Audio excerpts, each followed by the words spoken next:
Okay, sorry. Good morning, everyone, and thank you for joining us again for an update on the wildfire situation in Newfoundland and Labrador. Joining us online again today is Minister Haggie and Minister Dempster. In person again, Deputy Minister of Forestry, Jamie Chippett, and joining us today is Minister of Health, Minister Howell. I want to thank the media again for being here. This is our 12th consecutive day, I believe, discussing and providing information on the wildfires, and media's been here each and every day. And as I said earlier this week, it means a lot to convey all the information that we're providing out to Newfoundlanders and Labradorians, so I appreciate your hard work as well.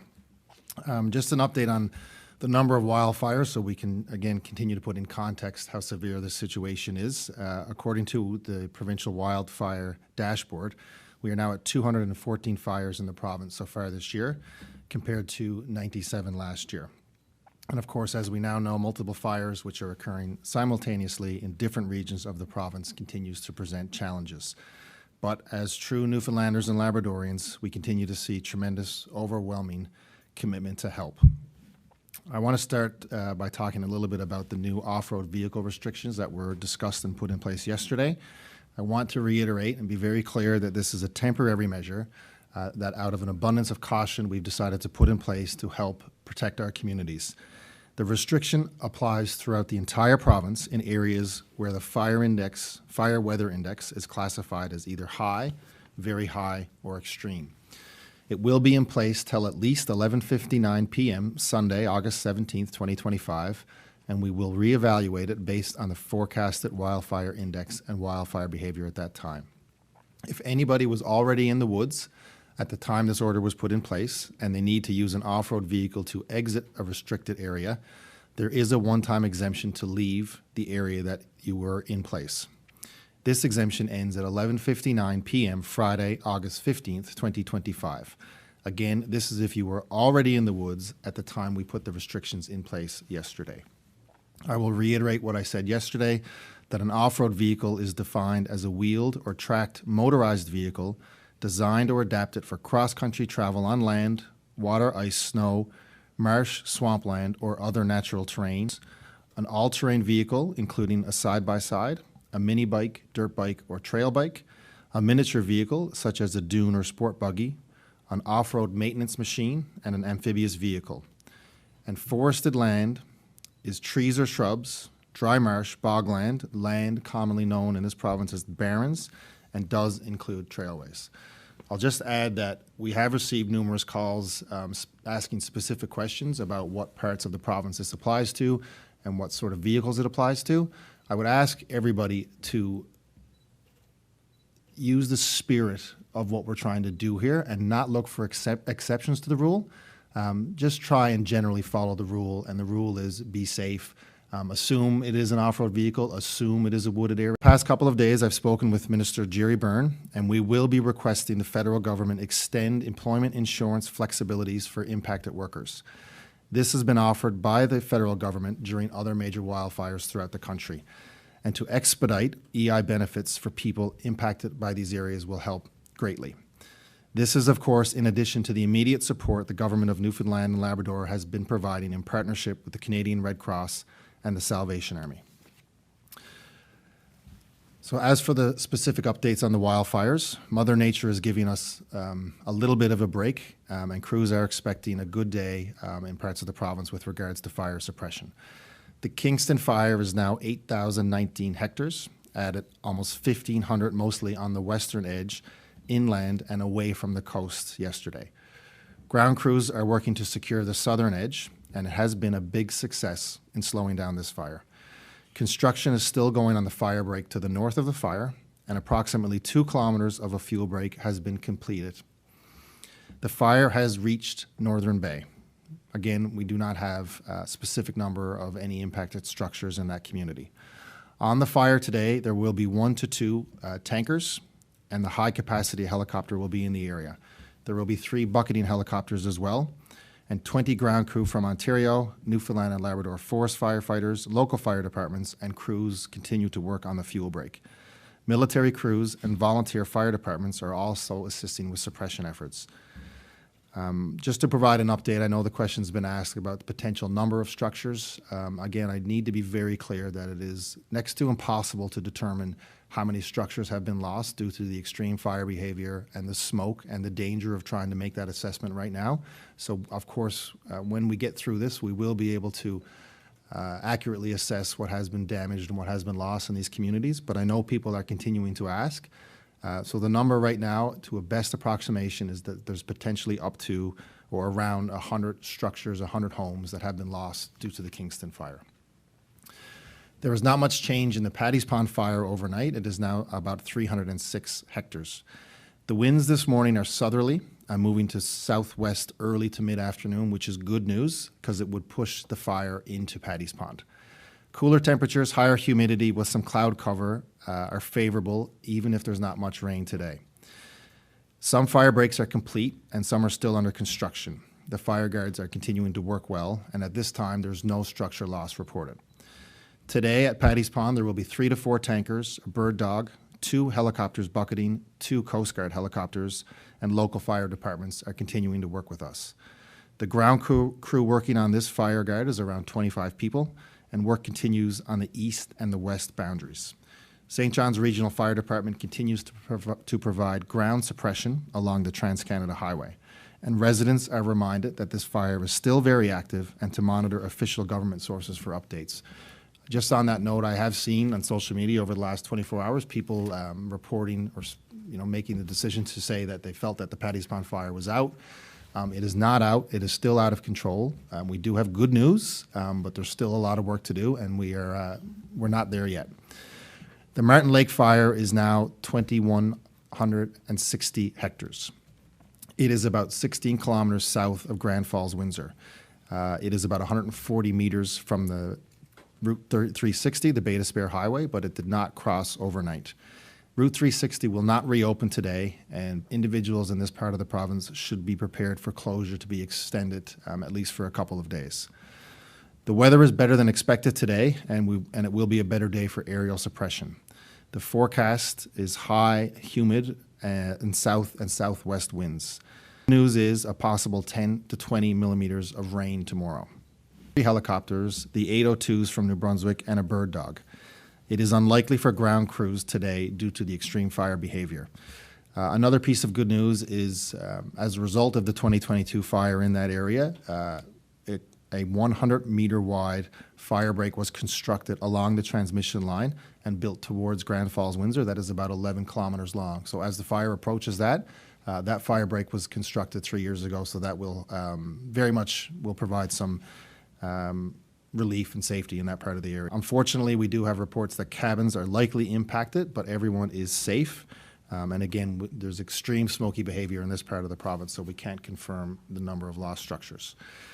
Just an update on some other assets that we anticipate getting in the next, hopefully, 24 to 48 hours. One of our super helicopters has arrived, and there are 4 more coming. This includes the 2 Blackhawks we spoke about, the Raptor we spoke about yesterday, and a Super Puma. The unfortunate news is that the weather throughout mainland Canada is delaying departure from where they are and delaying arrival here. So we continue to pray for good weather throughout the country so we can get the assets here. There is also another new water bomber from Ontario that can arrive today, pending weather. 3 more 802s and a bird dog from our friends in the Northwest Territories, which could arrive today, pending weather. Some updates on new fines. Another individual has been fined $50,000 on the West Coast for having a campfire. And an individual in St. John's, I know there was reports over Tuesday night into Wednesday about 3 brush fires that had started in St. John's. That individual will have 3 $50,000 fines in relation to these brush fires. And my understanding put out a news release related to this, and charges will be pending as laid by the RNC.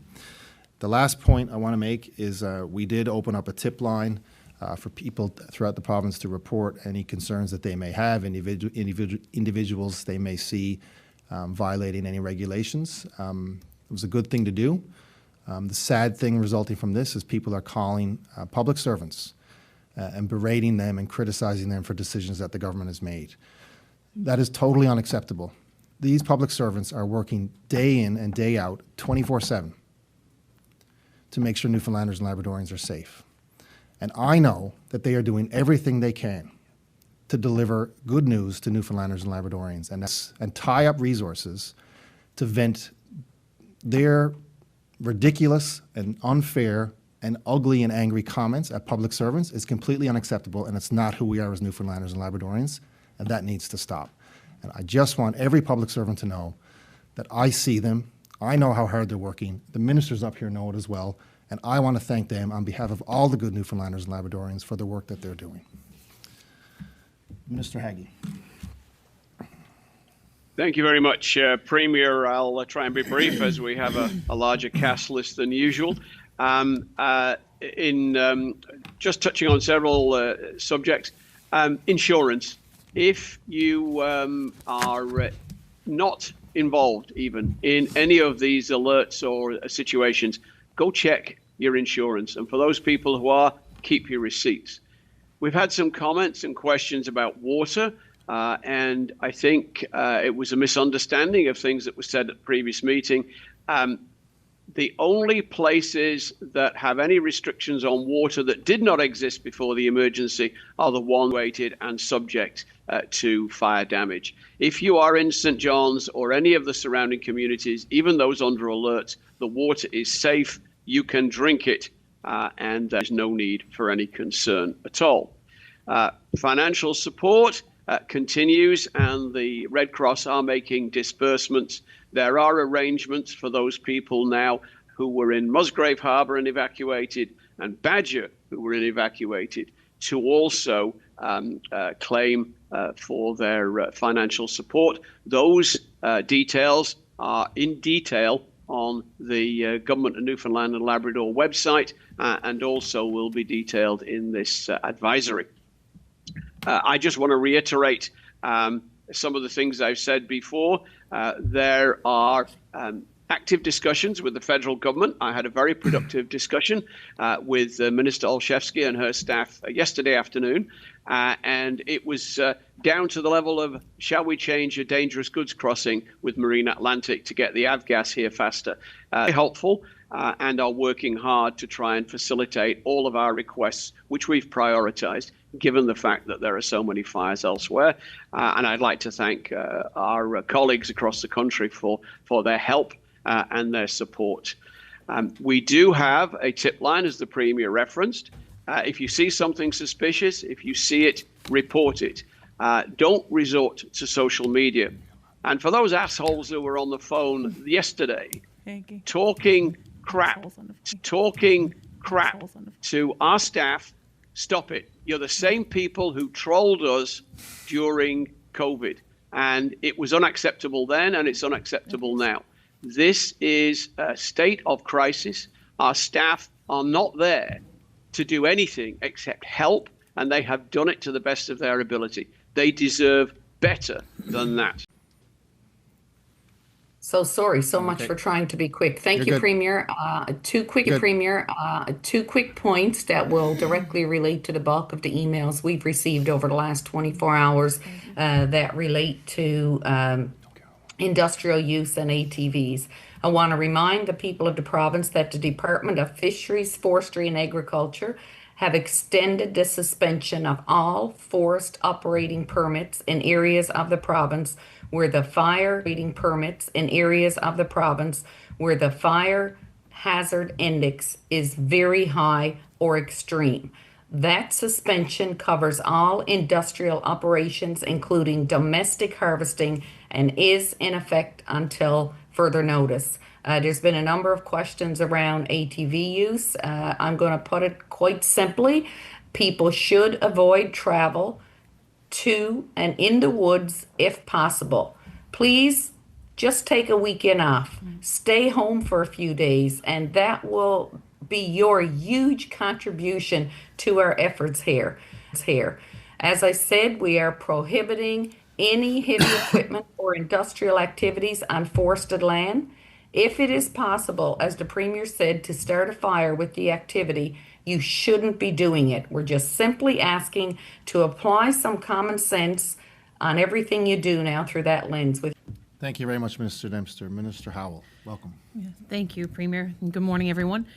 As the Premier has noted, we are aware that the situation is causing a lot of stress and anxiety for folks in Newfoundland and Labrador, and particularly those who have been evacuated or maybe under an evacuation alert. So we thought it was important today to put some information out there to let folks know what resources are available and where you may be able to go in the event that you need to access healthcare services. So there's a great deal of anxiety and challenges, and we can't stress enough the importance of prioritizing your health and well-being and being there for your family, your friends, and your neighbors, and helping each other as we all get through this. So as the health and safety of the people of the province remain of paramount importance, the Department of Health and Community Services and NL Health Services continue to monitor and work diligently to ensure that all of our residents have access to healthcare services when they need them. So just take a few moments to provide an update on the healthcare services that are impacted by the wildfires. And I'll start by saying that emergency services are still available. Our ERs are still open, and you still call 911 for emergencies. There are some different caveats that will play here, but the bulk of the information is that ERs are still open and 911 is still available. We do have a closure of the Western Bay Clinic, and they have quite an operation going on there in Carbonear Academy, and hats off to them for how they've been able to pivot and bring resources to that center. There's also a community supports program on site there from 9 a.m. to 8 p.m. There's a multitude of staff available to provide supports. We have 2 social workers and 4 nurses who are providing mental health and addiction supports, 1 social worker and a physiotherapist who are providing community supports, a nurse practitioner providing at James Patton Memorial Hospital and Central Newfoundland's Regional Hospital. For urgent appointments such as cancer treatment or dialysis, NL Health Services are making alternate arrangements, and for non-urgent appointments, they'll be contacting you to reschedule at the earliest possible date to make sure that you still have timely access to the care that you need. And as part of regular operations and the regular responsibilities of NLHS, there are contingency plans in place in events like this, so they've been tasked now to mobilize that and modify it so that all the needs of the residents of the Conagra Peninsula are met. In the St. John's and the Avalon region, some services are being impacted at St. Clair's Mercy Hospital and the Health Sciences Centre, as well as the Janeway. Elective and day surgeries, as well as non-urgent outpatient endoscopy procedures, are postponed for the week. NLHS is contacting all impacted patients and will reschedule them as soon as possible. So all urgent and emergent surgeries, as well as cancer and cardiac surgery and clinic appointments will continue and proceed as normal. Some outpatient appointments will proceed virtually, and that may be patients who don't want to travel into the area at this time, who need to have that service provided to them in their own communities. So that's also an option that we're looking at and working on. But again, reminder that urgent and emergency healthcare services are continuing and emergency departments are remaining open. There's also a site at Admiral's Academy for individuals who've been evacuated from the Paradise area, and there are mental health supports available at that center should you need it. So we do know that there were some questions and concerns about personal care homes in the areas, but NLHS has been in contact with those organizations as well, and certainly have a plan in place to support evacuations if necessary. So I know that's a lot of information and a lot of details, but NLHS will be developing a 1-800 number that any patient who has a question about their appointments in these particular zones will be able to call and receive information. I don't have that right at this moment, but it will be available by the end of the day, and NLHS will make their release when that is appropriate. So again, just want to reiterate that if you are experiencing a medical emergency, you are to report to your nearest emergency departments or call 911. So folks, that's a lot. There's a lot going on right now, and we want to remind everybody to take care of their mental health. And And we know that there are people who are feeling overwhelmed and you might just need someone to talk to. These resources are still available in our communities. You can call 811 for free medical and health supports. You can visit a local Doorways clinic or visit the Bridge the Gap website for online mental health resources. There's an enormous burden placed on us right now. Everybody is experiencing the stress and strain of these fires, but we will continue to look for ways to support Newfoundlanders and Labradorians. And as the Premier said before, we know that this fire will end, but there will still be challenges thereafter. Many people will have stressors and questions and high levels of anxiety for some time to come. So we're contemplating what supports for the long term look like now. But we want to assure you that going forward, we are planning for supports for individuals who've been impacted by this fire. And this includes the first responders and the individuals who are working on the front lines, who are literally and figuratively holding the line for us right now. And we're going to work on wellness sessions to be offered by NLHS, as well as education sessions, group supports. That'll all be available in the coming days for individuals. And there are wellness officers now being placed in the health zones to explore wellness strategies for employees who may have trauma related to the fires and this current situation. So the challenges that we face, we know they're significant, but it's important to recognize that people are stepping up all across the province. We see this in the determination of our firefighters, our first responders, the volunteers. We see this in the tireless efforts of individuals who are just making changes to their day-to-day so that they can accommodate others and be accommodating of this situation. And we certainly see it in the dedication of our healthcare workers. We know that folks are showing up to work when they've been evacuated from their homes and they're still showing up for their day's work, knowing what the consequence could be to their own families and their own areas. So people are stepping up and going above and beyond. And as the Premier stated, the public servants in this province are second to none. And in times like these, they shine their brightest and they deliver for the people of Newfoundland and Labrador. So a huge thank you to them. Be assured that if you're impacted by these fires, we're here to support you. We will be available with resources, and we want you to take care of your physical and mental health at this time. So a heartfelt thank you to everyone who continues these efforts. And, there will be an end to all of this. We just have to stick together, and we'll see it through. And as we've done in times before, we'll come together and support each other. So thank you. Thank you very much, Minister Howell. Any questions this morning? Premier, as you mentioned, the RNC has arrested a man for setting brush fires in St. John's. Great work by police, but what is your thoughts on somebody intentionally setting fires right now? It just continues to, I guess, be unbelievable. I think every Newfoundlander and Labradorian feels like I feel and like all the ministers feel and probably all of you feel. Just shocked and surprised that someone would do something like that and in any day. But given the situation we're in right now, obviously we've been talking for days about the finite number of assets that are available in the country to fight fires and to intentionally set a fire that needed assets, and thankfully the St. John's Regional Fire Department was able to address that situation very quickly, is just it's kind of unthinkable, and can't really get my head around how someone would want to do that. You warned people not to be too optimistic or to jump to conclusions with the status of the fire in Paddy's Pond, rather. What is the correct amount of optimism to have?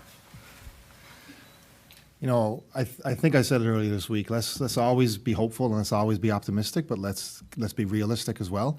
This is why we continue to provide these updates daily and sometimes twice daily, so people can get the correct information. Make sure that people are prepared. They should be prepared in the event there's an evacuation order. Aware that the situation can always worsen. But it's important to provide the update in terms of when we got good news as well. We're not just here to scare people. We're here to make sure that people are aware of the specific situation going on. I think we have better news today at Paddy's Pond than we did yesterday. So continue to be hopeful, continue to be optimistic, but continue to be aware of what can happen. I know, these things, we've talked about this as well, can change hourly. But we have a good weather report today. We have good news on the suppression that worked yesterday. We have good news in terms of it potentially blowing into Paddy's Pond.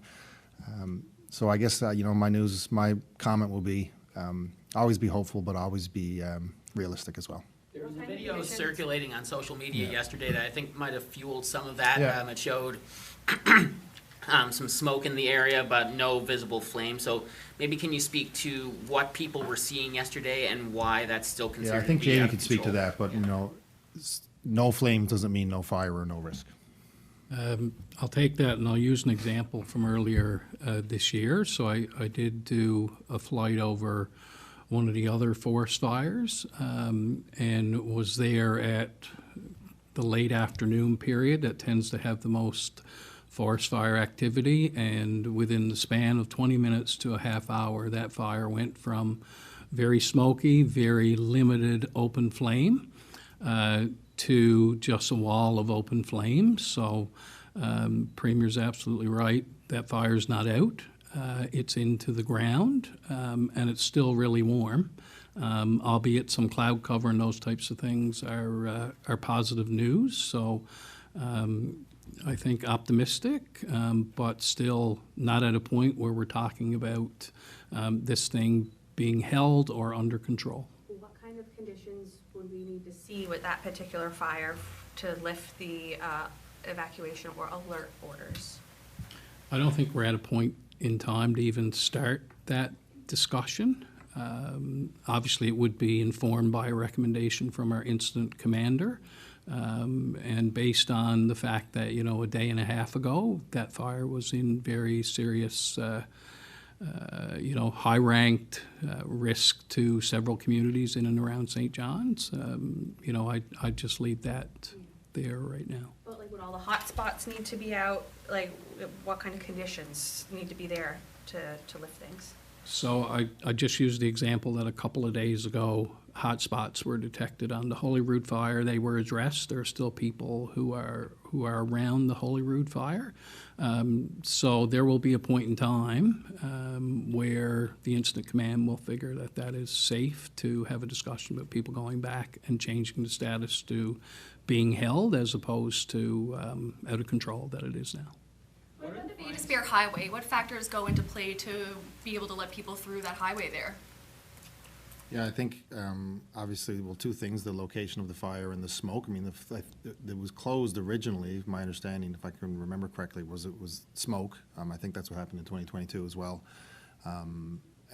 So, that's going to be, those are the two major factors. What are the fines for using an ATV in forested area, and have you hit anyone with fines yet? No one hit with fines yet, is my understanding. Obviously, this is a new order that's in place, and the fines would be around the $200 range, sort of closer to where the original fines were before we raised them on the fire ban regulations. So they're not the $50,000? No. I do want to ask about the fire ban fines. Every so often we are reminded that the province is owed some millions in outstanding fines, or we're reminded that a certain driver has been caught with some thousands of dollars in outstanding fines. Yep. How likely do you think these fines are actually going to be collected? And if it's not very likely, is it a good deterrent? So yeah, I mean, I don't know these individuals and whether they have the means to pay these fines. They are still a deterrent because individuals who can pay them, I would hope, would take note of the fact that they can and people have been fined. So it does provide that deterrence. When you look at the purpose of punishment for criminal activity, deterrence is one of them, punishment is one of them, taking responsibility for your, negligent criminal actions is another one. So I do think it definitely will help people understand the risks that they're putting themselves in financially or their security, and they might end up in jail. That can certainly happen regardless of whether you're able to pay the fine or not. I think as well, just want to make clear that the regulations in place for breaching the Forestry Act regulations, they're not new. They have always been in place. This act is 35 years old. All that we've done this week or last week was change the amount of fines. So it's very clear to me, and you guys had asked this question about whether this will matter. People are talking about this now. People are now going to be more aware of what the regulations are, what they can and can't do. So I think in terms of whether we've succeeded in bringing awareness to what people can and can't do during the situation as a result of increasing fines, I think that's been accomplished. The RNC said yesterday they located a woman with possible information about the Paddy Pond fire. Have any charges been laid in relation to that fire? or any of the others that are currently out of control across the province? Not, the only charges I'm aware of right now are the arson charges that were, the RNC just issued a release this morning. My understanding is that she would not be charged, that she was, they spoke to her, and she provided information about what she was doing there. We've heard from people on the south coast that have been traveling to Pools Cove to take the ferry to Round Counter and then on to Bay Largent to access the road network. Would you consider transportation options for these people? It's only a passenger ferry. Would you consider transportation options for people from Bay Largent to, say, get to St. John's, or even replace that with a vehicle ferry? So there's a ferry operating right now between the two peninsulas, and of course, as we continue to look at how long the Bay to Spare Highway is going to be closed, we'll look at options about, I assume you mean using maybe potential helicopters or things like that. I'm sure Newfoundland and Labrador Health Services, in the event of emergency, those options will be available. It's also, like, a lot of people, I've spoke to some people who mentioned that they get to Bay Largent from Pools Cove, and Bay Largent's not a very big community, and there's not much transportation options to get to St. John's or Marystown. Would you provide assistance in that transportation? Yeah, so we're looking at all those options to make sure people can come and go as necessary. But people who don't need to leave the peninsula right now, we recommend, of course, they stay where they are and just wait until the highway's open. We're hearing from some volunteer fire departments that they need help with more wildland firefighting gear. Will the province gear? Specifically for forest fires, for wildland forest fires? Will the province commit to spending more on volunteer fire departments during the next budget or funding cycle? Yeah, so we've already committed to spending more in terms of volunteers who are putting in this extraordinary effort, and they will be compensated once we figure out exactly how much effort was put in. I know it's not a small amount of effort. This is why we've made the decision as a government to compensate the individual firefighters for the extraordinary and dangerous work that they, I don't know if they signed up to do this. They didn't sign up to fight wildfires, but they're doing it anyways. So I think that's a signal for sure that we recognize the efforts that volunteer firefighters are making throughout the province. And as I said for the last 2 weeks as well, I think this is a conversation that we will have as a province and we will have as a country about how firefighters are deployed and compensated going forward. Or will there be a commitment specifically for wildfire fighting gears for these departments? We will continually have to reassess and continually assess going forward what risk the province is at for future wildfires and what equipment is needed. And if more equipment is needed, more gear is needed, then yeah, we will fund that. How many people do you suspect are out of work due to the forest operating permits being suspended at the moment? I can't comment on that.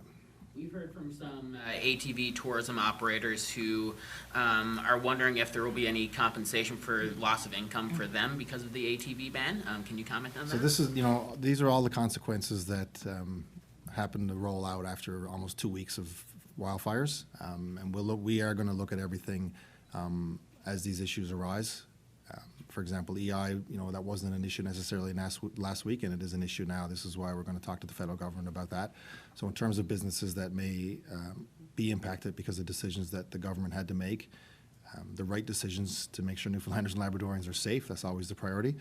We'll certainly have those conversations with those groups. And there are some, obviously, communities that have been devastated by this. We're a couple of weeks out now from the start of a new school year. Is there being any consideration to how that might look in some of these areas now? Absolutely. So, there are schools in this area that are affected. Potentially a school structure may be damaged and or lost. So I spoke to the Minister of Education yesterday about this very issue, and he's very much on top of it. Actually, he'll be providing an update on this tomorrow morning because I know parents are going to start getting worried about this as well. We'll make sure that the children are in school on time, and we will maybe have to allocate or reallocate where students go. But we'll make sure that those resources are there for the students. As assessments continue in the area, it's known now more homes in the Conception Bay North area have been lost. What is your message to these people? The message today is the same message it was on day one. I understand. I can't understand. I hear the stress. I hear the the disappointment, the anger, the frustration when I speak to them. And I've asked them to be patient. It's very easy for me to ask that. I'm not the one sleeping in the gym. I'm not the one who doesn't know if my house is still there or not. But they have, they have been patient, and they are accepting what's happening, and they know that some of this is just in Mother Nature's control, and that we'll continue to be there for them. And once these fires are out, and they will be out, and we get into the communities to see what's left and what's gone, we'll work with every individual, every family, every business, every mayor to see how we can rebuild the communities. The phone calls that public servants are getting, I gather that you don't agree with them, but what is the nature of what people are saying? Are they complaining about the fire ban, the ATV ban? Like, what are they actually saying? Yeah, so I heard about this morning on the way down to this briefing. I think certainly one of the things, and Jamie can maybe comment a little bit more specifically, being upset about decisions of government, which are not decisions of public servants, of course, and how can you ban things? Who do you guys think you are? Why are you trying to control us? Comments like that. And, again, I can't stress it's unacceptable. Me and the other ministers here, we sort of signed up for those criticisms. In some cases, criticisms which, people know go too far. But we signed up for it.